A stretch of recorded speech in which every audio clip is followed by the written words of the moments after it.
የአብርሽን መኪና ሄርሜላ እያሽከረከረቻት ከቤት ለልዑል አንዳንድ ነገር ልገዛ ወጥቼ ነው አለች እና ሩታዬ እንኳን አንድ ቀን ሳነዳት። በነገራችን ላይ የሩታም ላብ እንዳለበት ታውቃላችሁ እዚህ መኪና ላይ የአብርሽ ብቻ እንዳይመስላችሁ የሩታም ውጤት አለበት እና ዛሬ እሷ ከቤት ስትወጣ እንግዲህ ፈረንጆና እዩ ናቸው እንግዲህ መንገድ ላይ ይዘዋት ልጁን መልሽ። በነገራችን ላይ እሷ ምን ቤት ናት እናንተ ዝም ብላችሁ እንደው ሁሉም እኮ የየራሱ ዩቱቡን እንደው መሸቀያ የጻን ልጅ ፈርዶበታል እንጂ አሁን እኮ ወሳኟ ሄርሜላ አይደለችም። በነገራችን ቤቷ መቀበሏ ማስገባቷ ልክ አይደለም። እሷም የምትጋጋጠው እስከ ልጁ የተቀበለችው ምንድን ነው እኔን ከወደድሽ እስከ ምናምን ይላል ያገሬ ሰው አይደለ? እንደዚህ አይነት ነገር ወይም ደግሞ በኦዲየንስ ፊት የመወደድን እስከ ልጁ ተቀበለችው እንዲባል ዝናን የሆነ አድናቆትን ለማግኘት ወይም ደግሞ በአብርሽ ዘንድ የምትጋጋጠው እስከ ልጁ ተቀበለችው ተብላ ወን በሱ ዘንድ ቦታ እንድታገኝ ወን እንዲያፈቅራት እንዲወዳት ነው ጌታ ሄርሜላ እንዲምትጋጋጠው እንጂ ይሄ የማይመስል ነገር ነው። ይሄን አንድ ፍሬ ልጅ ይዞ መጥቶ ዛሬ እሷ ናት ወተት ልትገዛ ምናምን በመኪና ለልዑል የወጣችው እና በዚህ አጋጣሚ ማለት ነው በነገራችን ላይ የፈረንጆና እዩ ማለት ነው እሷ ጋር ምንም ይመጣ ለውጥ የለም። እሷ ጋር ምንም የሚመጣ ለውጥ የለም። እሷን አነቃችኋትም። እሷም ያው የገንዘብ ሰው ናት። እንደምሰማት ከሆነ ገንዘብ ከፍዬ እያንዳንዳችሁን አስጠፈጥፋቸዋለሁ ሁሉ። አሁን እኮ ገንዘብ ያገኘ ሁሉ በቃ አይምሮ ሁሉ በገንዘብ ነው የሚያስበው። አሁን አብርሽ ራሱ በገንዘብ አይደል እንዴ ልዑልን ያሰበው? እግዚአብሔርን ይህን አንድ ፍሬ ልጅ ዩቱብ በሚከፍለው ዶላር መጠን አስቦት አይደል ዛሬ ሁሉም እየተነሳ በዚህ ጻን ልጅ የሚሰራው። ከምሬ ነው የምላችሁ። መጀመሪያ አባትየው ጀመረ ስንት ያመጣ አሁን በልዑል ዩቱብ ሰራ እንዴት ነው ገበያው ይጧጧፋል አይጧጧፍም የሚለውን መቼም ዩቲዩበር ስትሆኑ እኮ አትተኙም። አይዲያ ከዛ በዚህ አንድ ፍሬ 6 ወር ባልሞላው ልጅ አይዲያ መጣ አቶ አብርሽ ማለት ነው። ከዛ እየቀጠሉ ያው እነሱም እና ምን ልላችሁ ፈልጌ ነው መሰላችሁ ሁሉም በገንዘብ ነው የሚያስቡት። ያው የሷንም አስተሳሰባውን አይቼ ነው እነሱን በገንዘብ አስጠፈጥፋቸዋለሁ ስትል ስለሰማው ነው። እና ፈረንጆና እዩ አንቀዋት ያው ልጁን ትመልሻለሽ፣ ልጁ ያለበት አሳይን። እሱ አይደለችም እኮ ወሳኝ አባትየውን ነው እንጂ እሷማ ምን ታድርጋ። እሱ ነው በእርግጥ መቀበሏ ትልቅ ስህተት ነው። መቀበሏ ልክ አይደለም። ያው እንደነገርኳችሁ ነው የተቀበለችውም እኮ ወዳዳ። አሁን የሩታን ልጅ እውነት አብርሽን ስለምትወዱ ወዳ ይመስላችኋል? የሩታን ልጅ ወዳ እንዴት ነው የሚባለው? እስከምን ከወደደች እስከምን የምታፈቅር ሴት ከሆነች እስከ ምናምን ትቀበልሃለች ይላሉ እኛ ሀገር ትልልቅ ሰዎች። እና ያንን ለማሳየት ከዛ ምን ያህል እንደምትወደው እስከ ልጁማ ተቀበለች እኮ። በጣም ነው የምታፈቅረው። በጣም ምስኪን ናት። በጣም ሄርሜላ የዋህ ሴት ናት። በእውነት ለአብርሽ የምትገባውማ እሷ ናት። ማን ነው በዚህን ሰዓት እስከ ልጁ የሚቀበለው አይነት ነገር?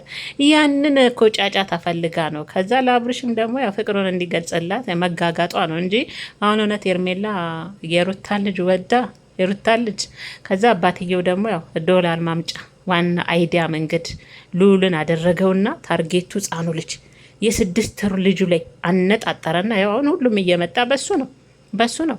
እኔ እናትየው ታሳዝነኛለች። የምር በጣም ነው የምታሳዝነኝ። አሁን በሷ ቦታ ብሆን ያለውበት ስሜት አስቡት እንግዲህ እንደ እናት ከባድ ነው ጌታ እና ፈረንጆና እዩ ማለት ነው እሷን ማነቅ መጨምደድ ምናምን ውጤት የለውም።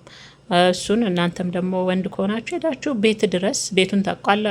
እሷ ቤት አይደለ እንደ እጅ ላይ ነው የያዟት እንግዲህ ና ቤት ሄዳችሁ ቤት ነው ያለው ወተት ልገዛለት ነው የወጣሁት እያለች ነው። እናንተ ብትሆኑ ይህን ማታደርጉ ማነው ዳይፐር የሚቀይርለት አለች። ደግሞ እናቷ አለች። እናቷ አልሞተችበት። አንቺማ ዳይፐር ቀያሪ ያደረገች ና ዛሬ እንደ ዝና ወጥተሽ ታወሪዋለሽ። እንደ ዝና እንደ መልካም ሰው እንደ ደግ የእንጀራ እናት መቼም መልካም ሆና አታውቅም። የእንጀራ እናት ነሽ። ያው ለወደፊት ብዬ ነው ምኞት አይከለከልም ማለት እንደዛ ብዬ ነው። እና ምናልባት ያ ጣትሽ ላይ ራሱ እኮ ጥንብቅ አደርግልሻለሁ ብሎ አብርሽ ቃል የገባልሽም ያው ቆየ ዘገየ። እኛም እየጠበቅን ነው። ኮሜንቶች ራሱ እየጠበቁ ነው በጉጉት። ያም ጊዜ ቆየና ማረሳሻ ልዑልን ታርጌት አድርጎ አብርሽ መጣ። አይዲያ ህፃኑ ልጅ ሆነ ማለት ነው። ዩቱብ መሸቂያ ልጁ ሆነ እንጂ አንቺ ጣትሽ ቀለበት ቢሆን ኖሮ ጥሩ ነበረ። እዚህ ጣት ላይ እያለ ሲያናፋ ነበር እንደ አንድ ሰሞን የት አለ ሄርሜላ። በልጁ ደግሞ መጣችሁና በልጁ ትጋጋጫሽ እና ዳይፐር የሚቀይርለት ወተት የሚሰጠው እናት አትሆነ የጻን ልጅ እንደ ጉራ የምታወሪው እናንተ ብትሆኑ ይህንንም አላደረጋችሁ። ማን ነው ዳይፐር የሚቀይርለት? ለልጁ ምግብ ማን ነው የሚሰራው አለች እኮ። እንደ ጉራ ወራሽ እኮ አደባባይ እናት አቶ ያችን የመሰለች ሽቅቅር ሩታዬ የኔ ጀግና አትበገር ብለዋታል ቅመሞች ማለት ነው። ያችን የመሰለች እናት አለችው። ግን ምን ያደርጋል አላገጣጠማቸውማ። ጀግና እናት አለው፣ ጀግና አባት አጣ፣ ልባም አባት አጣ ልጁ። ከምር ልባም አባት አጣ። ከዶላር ይልቅ ልጄ የሚል አባት አጣ ልጁ። እንጅማ ሽቅርቅር ያለች ጀግና እናት ነበረችው። እና እናት እንደሌለው እንደ ጉራ ወጥተሽ ይህን እንደ ትልቅ ስራ ይሄን እኮ እናንተ ብትሆኑ አታደርጉ። ማን ነው ለልጁ የሚጠርግለት ያለሽ? ትናንት ወንድሞ ያለሽን ሰምተሻል። የገዛ አብርሽ ወንድም ማለት ነው። እና እምቢ ያለኝ አይደለም። የሚያፈቅርሽና የሚወድሽ ከሆነ በአንቺ ቃል በደንብ ይስማማል አብርሽ፣ በደንብ ማለት ነው። አንቺ በሱ ቃል ልክ እንደምትሸነፊው ስለምትወጁ ስለምታፈቅሪው አብርሽ የአብርሽ ቃላት ምንም ይሁን ምንም ከመቀበል ወደ ኋላ አትይም አይደል? ያሸንፍሻል በቃሎቹ አደለ? እሱም የሚወድሽ የሚያፈቅርሽ ከሆነ ይሄ ልጅ ለእናቱ እንዲመልስ፣ እኔ የምትወደኝ ከሆነ ይሄ ልጅ እናት ታስፈልጓችሁ ወደ እናቱ መልስ ብለሽ ማስመለስ ትቺ ነበር ገና ድሮ ማለት ነው።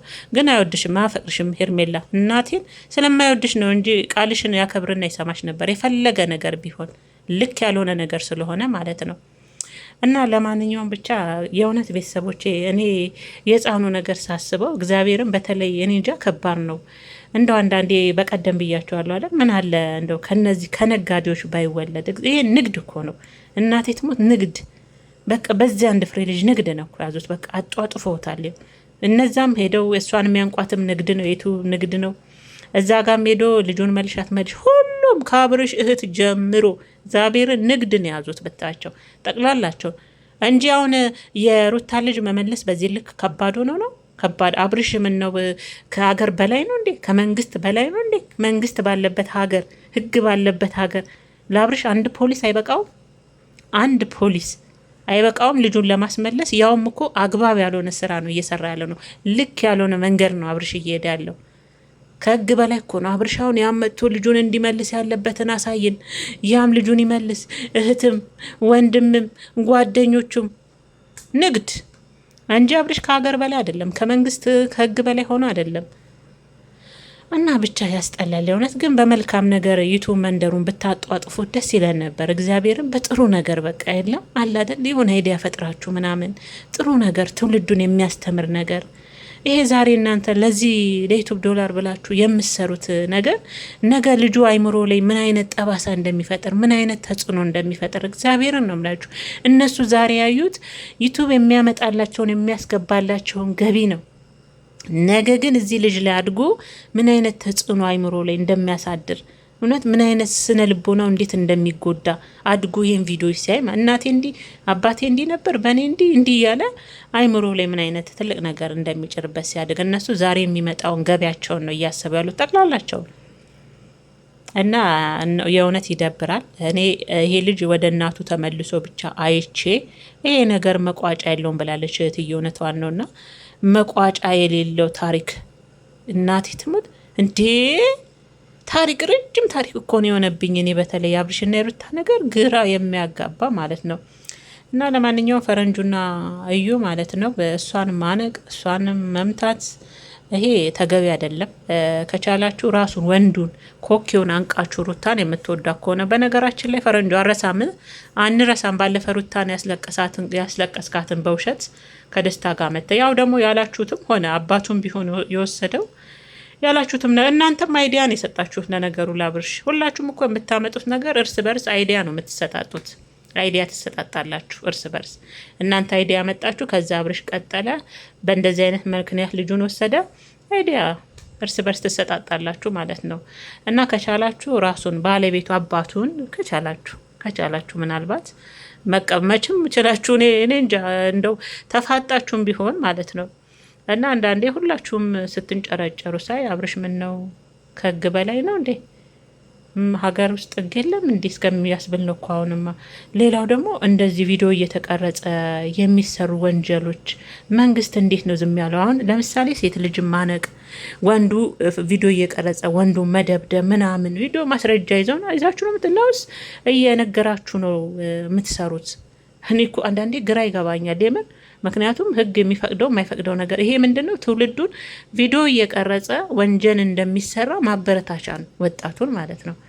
እና የነገር ራሱ ህግ የሆነ ነገር ሊለው ይገባል። የምሬ ነው የምላችሁ ቤተሰቦች፣ የሆነ ነገር ሊበጅለት ይገባል።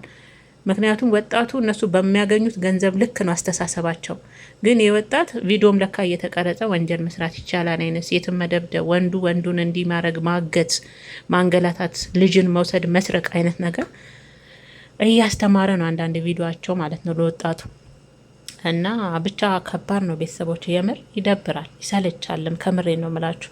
እና በዚህ አጋጣሚ የኔ ምርጦች ወዳችሁና ፈቅዳችሁ ባገኛችኋት ጊዜ ውስጥ ናችሁ ደግሞ ሀሳብ አስተያየታችሁን ኮሜንታችሁን ያው የምትሰጡኝም ላይክም ሰብስክራይብ ለምታደርጉኝ የምር እግዚአብሔር ያክብረልኝ። ሁሌ ያው ሰላም ሳልላችሁ የምገባው ያው እንዳትሰለችሁም ነው፣ ስራ ላይም ትሆናላችሁ ብዬ ነው። በእርግጥ አሁን ረመዳን ወጥቷል፣ እንኳን አደረሳችሁ ብዬ